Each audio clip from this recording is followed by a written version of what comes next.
सभी हिमाचल वासियों को हिमाचल दिवस की मंगल कामनाएं। हिमाचल प्रदेश केवल भूखंड नहीं है। हिमाचल प्रदेश सृष्टि का उद्गम स्थल है।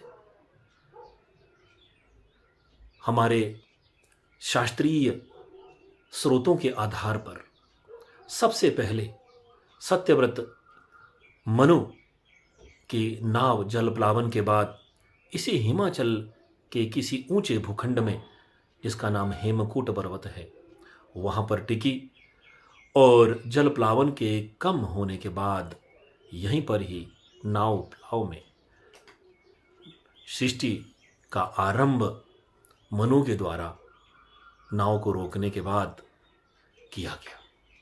हिमाचल प्रदेश ऋषि मुनियों की भूमि रही है। जल प्लावन के समय मनु के साथ सप्त ऋषियों का आगमन भी हुआ। सारे विश्व के नानाविध बीज भी उस नाव में उन लोगों ने यहाँ पर लाए और सृष्टि को शस्य श्यामला किया।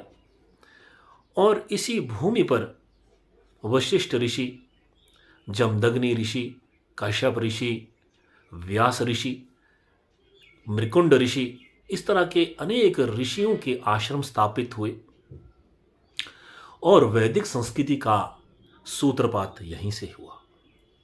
आज भी हिमाचल प्रदेश के इस पुण्य भूमि पर कण कण में देवों का निवास स्थान है, ऋषियों का निवास स्थान है। और प्राचीन काल में हिमाचल का एक नाम जलंधरायण भी था। इसको जलंधर खंड कहा गया है। स्कंद पुराण में तो वर्णन मिलता है कि हिमालय के 5 खंड हैं, नेपाल, कुर्मांचल, जालंधर खंड और कश्मीर खंड के साथ साथ केदार खंड, ये 5 खंड कहे गए हैं। तो जालंधर खंड में ही हिमाचल जो हमारा ये प्रदेश है ये बसा हुआ है। हिमाचल प्रदेश में वैदिक संस्कृति के साथ साथ यहाँ पर बौद्ध काल में तथागत के कदम भी भूमि पर पड़े। महात्मा बुद्ध इन पहाड़ों में वो स्वयं आए और आज भी बौद्ध धर्म के कई स्थल यहाँ पर इसकी पुष्टि करते हैं। इसी तरह से भारतवर्ष के पहले सम्राट चंद्रगुप्त मौर्य का भी इस राज्य पर आधिपत्य रहा और महान अशोक के एक जो यहाँ पर उनका जो स्मारक है वो इस हिमाचल भूमि पर कुल्लू में माना गया है। और इस तरह से जो अशोक के द्वारा यहाँ पर 82,000 जो यहाँ पर स्तूप खड़े किए गए थे, उनमें एक स्तूप के कुल्लू में होने की पुष्टि मिलती है। इसी तरह से कुषाण वंश के यहाँ बहुत सारे सिक्के मिले हैं और कुषाण वंश के राजा कनिष्क के द्वारा यहाँ पर बहुत सारा राज्य अपने अधीन किया गया, बहुत सारा क्षेत्र उसने अपना हस्तगत किया। और क्योंकि कनिष्क स्वयं सूर्य पूजा का उपासक था, उसके द्वारा यहाँ पर सूर्य पूजा का विधान जो है स्थापित हुआ। इसी तरह से यहाँ पर गुप्त काल के बहुत सारे जो प्रमाण हैं देखने को मिलते हैं। और 5वीं 6वीं शताब्दी में गुप्त काल की जो शिखर शैली के जो मंदिर है उसी का प्रभाव इस हिमाचल पर पड़ा और इसी शिखर शैली के जो मंदिर हैं वो हिमाचल के अनेक स्थानों पर यहाँ पर मिलते हैं। राजपूत काल में यहाँ पर बड़ी संख्या में मैदानों से राजपूत लोग इस पहाड़ी क्षेत्रों में आए और यहाँ पर पहले से ही ठाकुर और राणाओं का राज्य था।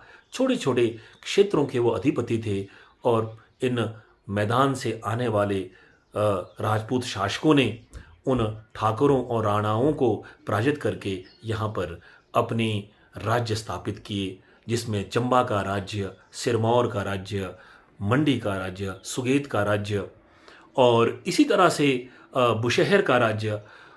हमारे हिमाचल प्रदेश में जालंधर खंड के साथ साथ कुलांत पीठ, कुल्लू का भी बहुत प्राचीन नाम रहा है। और कुलांत पीठ का वर्णन ब्रह्मांड पुराण में के खंड में मिलता है, इसका नाम कुलांत पीठ उसमें कहा गया है। और उस कुलांत पीठ में वर्णन मिलता है कि इस कुलांत पीठ में यहाँ पर भगवान शिव शबर रूप में और माता पार्वती शबरी रूप में यहाँ पर विचरण करते हैं।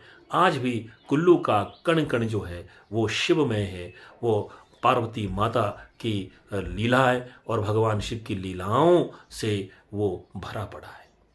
हिमाचल प्रदेश ने 19वीं शताब्दी में और 20वीं शताब्दी में जब यहाँ पर अंग्रेज़ों के आतंक के विरुद्ध, अंग्रेज़ों के शोषण के विरुद्ध जो एक संघर्ष चला, तो हिमाचल भी अछूता नहीं रहा। और यहाँ पर 19वीं शताब्दी के उत्तरार्ध में यहाँ पर कई सत्याग्रह हुए, जिसमें सुगेत का सत्याग्रह जो 1862 में हुआ, और 1859 में बुशहर के राजा शमशेर सिंह ने अंग्रेज़ों के विरुद्ध बगावत की, और 1876 में सुगेत का फिर संघर्ष हुआ। सुगेत संग्रह के सत्याग्रह के नाम से वो प्रसिद्ध हुआ। इस तरह से 1924 में भी सुगेत सत्याग्रह के नाम से यहाँ पर यहाँ के जनमानस ने एक आंदोलन चलाया। 20वीं शताब्दी में तो हिमाचल प्रदेश में प्रजामंडल बने और अलग अलग रियासतों में प्रजामंडल बने, और उन प्रजामंडलों ने यहाँ की रजवाड़ा शाही के विरुद्ध अपना आंदोलन चलाया। 1946 में Himalayan hill state regional council की स्थापना हुई। उसके ही बैनर तले हिमाचल प्रदेश के प्रजामंडल के स्वतंत्रता सेनानियों ने आंदोलन चलाया, और अंत में जाकर के हिमाचल को 15 अगस्त 1948 में एक स्वरूप प्राप्त हुआ। हिमाचल कैसे बना? 25-26 जनवरी 1948 को ही ये रूपरेखा बनी। सोलन के राजा दुर्गा सिंह, जिनका उनका राज्य सोलन में था, बघाट में राज्य था, बघाट राजधानी के रूप में वो प्रसिद्ध था, वहीं पर ही सभी हिमाचल के प्रजामंडल के सक्रिय सेनानी भी वहाँ पर थे, और राजा जो नरेश यहाँ के थे वो सभी थे, और एक आम सहमति बनी कि हिमाचल का जो नाम है वो हिम का आंचल हो, हिमाचल हो, हिमाचल बना। और हिमाचल में सबसे पहले 1948 में ही जनवरी के इस नामकरण के बाद, हिमाचल के नामकरण के बाद ही अप्रैल से पहले 18 फरवरी को सुगेत सत्याग्रह चला। सुगेत एक पहली हिमाचल की ऐसी रियासत थी, उसमें राजाओं के शासन को समाप्त करने के लिए पहला सत्याग्रह चला, और ये सत्याग्रह 18 फरवरी से शुरू हुआ, और पूरे सुगेत को 25 फरवरी 1948 को भारत संघ में विलय कर दिया गया। उसके बाद सभी रियासतें धीरे धीरे हिमाचल प्रदेश में विलय होती गई, और अंत में 15 अप्रैल 1948 को हिमाचल बना। और 1948 के बाद 2023 तक की जो ये 75 वर्ष की यात्रा हिमाचल ने की है, इस यात्रा में इसने कई उतार चढ़ाव देखे। हिमाचल के बहुत सारे पहाड़ी जो क्षेत्र थे वो पंजाब में थे। 1 नवंबर 1966 को जितने भी पहाड़ी क्षेत्र थे, हमारे सत्याग्रही और हमारे स्वतंत्रता सेनानी, उनके संघर्ष से हिमाचल प्रदेश में अंबाला जिले का बहुत सारा क्षेत्र, जो नालागढ़ का क्षेत्र था, वो हिमाचल को प्राप्त हुआ। डलहौजी का जो क्षेत्र वो गुरदासपुर जिले में था, वो हिमाचल को प्राप्त हुआ। और इसी तरह से कांगड़ा, कुल्लू और लाहौल स्पीति जो पंजाब के भाग थे वो हिमाचल में विलय हुए। इस तरह से एक विशाल हिमाचल बना। हिमाचल की अपनी एक सांस्कृतिक पहचान है। हिमाचल एक देवभूमि है। यहाँ पर शैव मत, शाक्त मत, नागमत, सिद्धमत और वैष्णव मत के यहाँ समान दर्शन होते हैं। यहाँ के लोग धार्मिक दृष्टि से समावेशी है। वो सभी धर्मों को आपस में आत्मसात करके एक ईश्वरवाद की परंपरा में विश्वास रखते हैं। आज हिमाचल शिक्षा के क्षेत्र में, आर्थिक उन्नति के क्षेत्र में और अपने विशिष्ट सांस्कृतिक पहचान की कारण सारे भारत में एक विशेष स्थान रखता है। और आज इस हिमाचल दिवस पर आप सभी को हार्दिक बधाई।